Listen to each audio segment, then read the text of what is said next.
ఆ గేమ్కి ఏంటంటే big boss ఆట అనేది ఒక ఫెయిర్ గేమ్ అండి, ఒక లైఫ్ని చూపించే ఒక గేమ్. దాని రూల్స్లో కూడా ఎవరికన్నా ఇక్కడ ఎక్కువ కాదు, ఎవ్రీథింగ్ ఫెయిర్ అండ్ ఫెయిత్ ఇవి ఉండాలి. సో ఏమైందంటే కొన్ని సీజన్స్ జరిగిన విధానాల వల్ల ఏమో లేదు మనం గట్టిగా అరిస్తే మనల్ని చూస్తారు, మనం ఎగబడాలి, ఇలాంటి కాన్సెప్ట్లతోటి కొంతమందికి సూపర్గా ఉండేవాళ్ళు లైక్ మీలాంటి జర్నలిస్టులు కానివ్వండి, కొంత ఏండ్రై గోళ అని అనిపిస్తుంది. కానీ నిజంగా అదే 24 అవర్స్ చూస్తే మీరు ఆ మాట అనరు. Everything fair, everything faith. So ఆ బాండేజెస్ కూడా చాలా బాగుంటాయి. ఏ సీజన్లో లేదంటే ఇలాగా నాగార్జున గారే అన్నారు, ఇలా ఎప్పుడు చూడలేదు. ఎందుకంటే ఎవరు గెలిచినా ఓకే, నేను గెలిచినా ఓకే, నువ్వు గెలిచినా ఓకే. గెలుపు అనేది దైవాధీనం, అది కాదు ఇంపార్టెంట్ ఇక్కడ.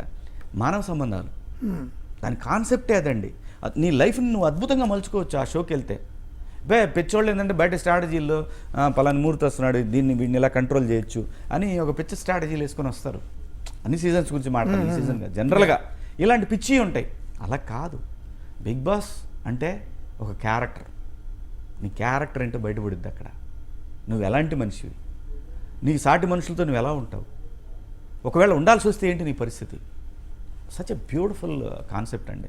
కానీ మధ్యలో మీకు చేయి నొప్పి వచ్చి వెళ్ళిపోతానని అన్నారు, కన్ఫెషన్ రూమ్కి వెళ్ళి నా వల్ల కాదు పంపించేయండి అని.